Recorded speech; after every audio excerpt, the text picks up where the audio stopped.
reggae, most of the stalwarts in reggae died. And most of them is very ill now. The thing about reggae is that we need the next generation to come forward to hold their greatness just like the elders did. How that has impacted Rebel Salute, it caused us to dig deep into our artists lineup. We have to dig deep into the box to find artists every time. It helps us also to be educated more about the music, where we find out that certain artists might not have a name at this moment, but they had a name. And so they have a niche market and they have songs they can perform. So it helps us to be creative more. You know, even so, you see, I've been using dancehall artists. I've been using dancehall artists, calling them their right names. So it means that I don't want the type of lyrics that they mostly do. I would want something different. I would want them to show the good side of them. Also, on the international scene, the music might look like it is in a decline, but the music is going strong. The white bands are up there. And I mean, they're getting white privilege and all of that. And so they are out there. They are scraping a lot of money. Right? It's a few of us who, as original reggae artists, are out there. And that kind of sad still, but sometimes it's the remaking of the music. It's the evolution, where we are now collecting data and then we'll go out there again, because that is how it is from the 70s, where the genres change. And now it is changing again. One of the things I would advise the youths to do is to make sure that they make lasting music. They don't make music that is flavor of the week. You know what I mean? Because the people who catch on to our music and duplicating us or plagiarizing us, they are doing the good side of the music.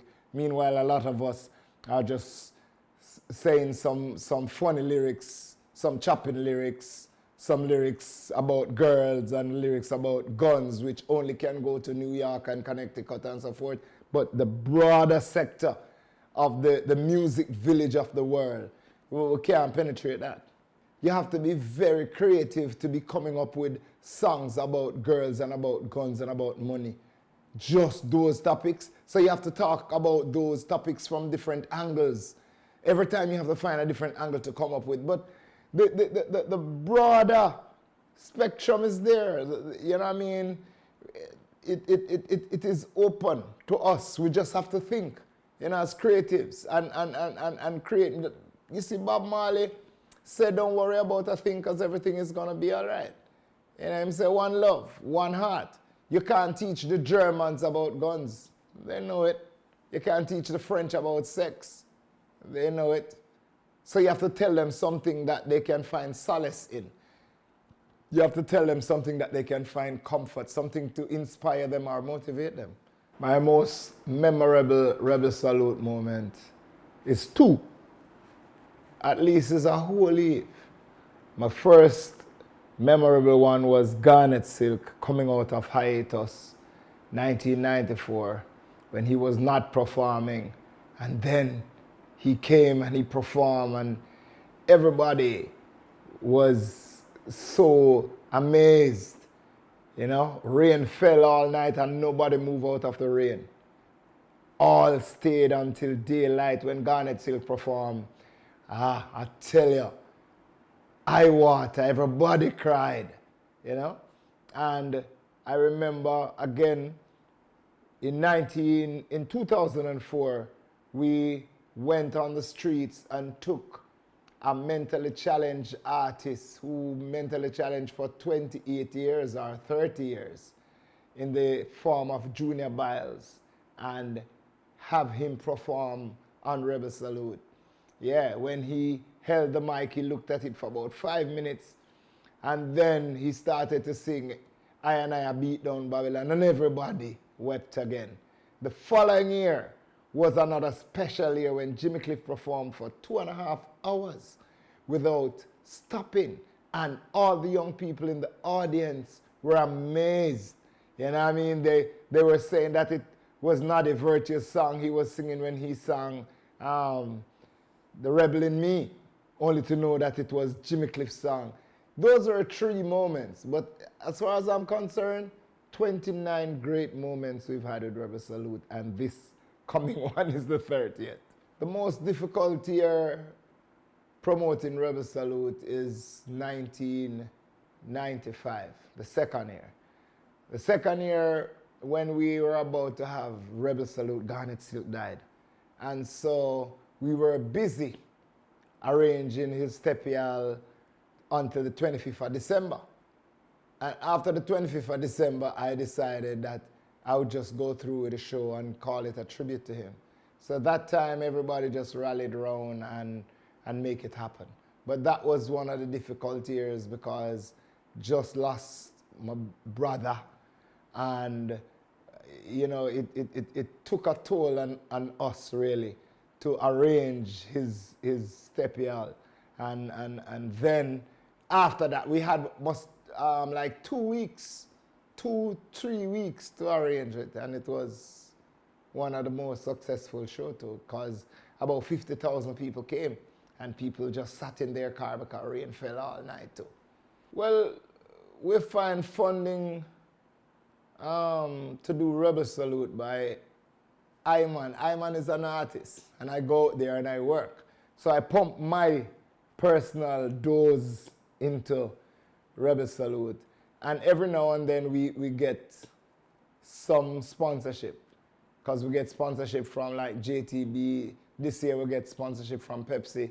Some of the companies that are not alcoholic will find it, you know, in their hearts to sponsor something that is doing good, that is contributing to the GDP of this country and is contributing to the mindset of our people. And most of all, the people, because it is called the People Show. So the people are one of my greatest sponsors. Every year, they take the pilgrimage and they come to Rebel Salute to make sure that they mark present, make sure that they give their support. And that is how we always go through, by the people support. Most people have the misconception that you just put on a show, and a show is done easily. But to put on a show of the magnitude of Rebel Salute, the input, the expenditure is heavy. You have to pump in a lot of money. You know what I mean? Because we make sure that our production is always good, you know? And because I am an artist and I know good production. I want to perform on a good stage. I want to have a good mic. I want a good engineer. So I make sure that I provide that each year. So the misconception that people have is that they think that everything just drop out of the sky and just happen like that. They don't know that it's a whole lot of work you have to put in. It's like when we stop January, we have to start back February. It's a whole year that we have contributed dedicated, livicate ourselves to be putting on this show. That means that when you see it advertised in a December or in a November, that time we put through 6-7 months of hard work in it already. Rebel Salute started out on 4 pillars. Yeah? Family, community, culture. Yeah? Family, community, culture, and something else. You know, and education. Education. That is why we always say edutainment. We always think of educating somebody. You know what I mean? Even People who never say a Jimmy Cliff yet will come and say a Jimmy Cliff. People who never say a Burning Spirit can come and say a Burning Spirit. I make sure that all the artists who are performing must have an inspirational thought, or something to give the people that they can go throughout the year with. The nucleus is Rastafari. Rastafari is the highest. And therefore, if you go by the teachings of His Imperial Majesty, you can't go wrong. So I take some of His Imperial Majesty speeches, like to be first in place, one must be first in merit as well. So I know that if I want to be first in place, the first in place must be merited somewhere. Our success is the fruit of cooperation. I take what Marcus said, what man has done, man can do. So we always know that the bedrock of the show is true Rastafari and Rastafari culture, which has permeated the whole world. Because Bob Marley got the song of the century with One Love. And regardless of how people want to call us dirty head Rasta and whatever, they know our contribution of the mind, our contribution as physical worker and all of that. So that is how I maintain Rebel Salute. Is first of all, I am Rasta, and therefore we don't contribute towards the decadence of society. The moral fabric is decaying, and we don't want to go that way. We want to go the opposite way. That means we don't sell meat, because we know meat don't good for you. So we're not selling you. No matter how much money we get from the meat company, we don't want it. We're not selling alcohol, because spirit in bottle is not good for you. No alcohol, much more alcohol. We don't do that. We want the indigenous fruit juice, indigenous roots wine and these things that were made in Jamaica. But we want these things to be on display, because all these things are on the back burner. For most of the time, we don't have the budget to promote it and let it be in your face all the time. But it is good, and it is good for your health. The overarching idea is love. Because when you check how Jamaica is, and not only Jamaica but the world in general, is that everybody war for every little thing. I'm tell you say S, you M, and I'm kill you for that. I'm pop off him gun for the least little thing. We don't have a civil war yet. We have over 1,000 people dying every year.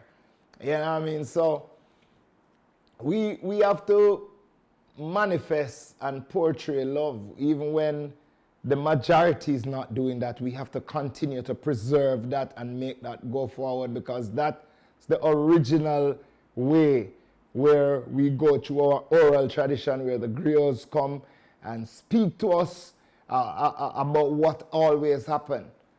And therefore we have to return to that, the golden majestic heritage. We have to return to that in order to have a peaceful and a joyful and uplifting society.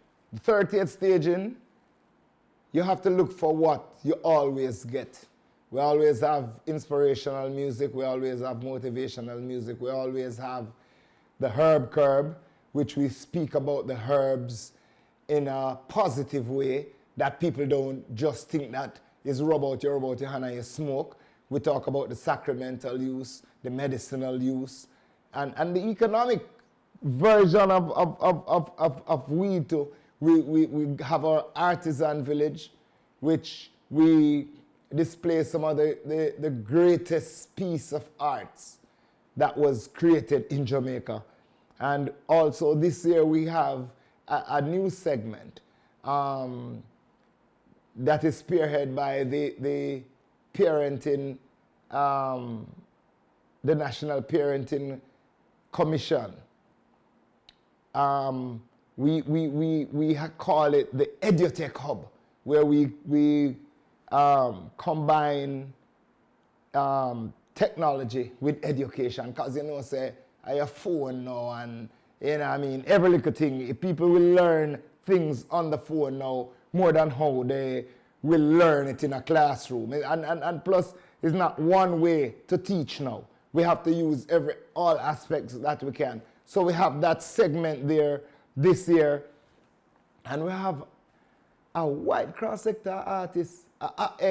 Friday night going to be Singers Paradise. Singers Paradise going to have Third World Glenn Washington, Benji Myers, Leroy Gibbons, Richie Spice. No, not Richie Spice. Richie Stevens, Sanchez, Anthony B. Tapazuki, yours truly, Tony Rebel, Marcia Griffiths, Lone Ranger, C.C. Foster, a daughter out of England, Savannah. You know what I mean? Friday night going to be fantastic. And Saturday night, we have Sean Paul, we have Etana, we have Luciana, Louis Culture, Josie Wheels, Liquor John, Linval Thompson, Mortimer, one of the young artists that is coming up, Yellowman, Horace and the Queen Africa, Capleton, Fantan Moja, Turbulence, Peter Metro, and the dub plate showcase between the River Nile Crocodile, the African involvement, and Sky Juice. Yeah, man, it'll go great, man. This year, people should come to Rebel Salute just to witness it. Because you have a whole heap of people that say, say every year I want to go, I can't go. No, man, not no name can. You can. You just need to come to witness it and see if you like it. You might just never stop come to Rebel Salute after you come the first time. We are here to provide for you edutainment, non-stop, and the preservation of reggae music and the preservation of our culture. That is what you're going to get when you come to this year Rebel Salute, the 30th staging. See you there, 19th and 20th of January, Plantation, Cove.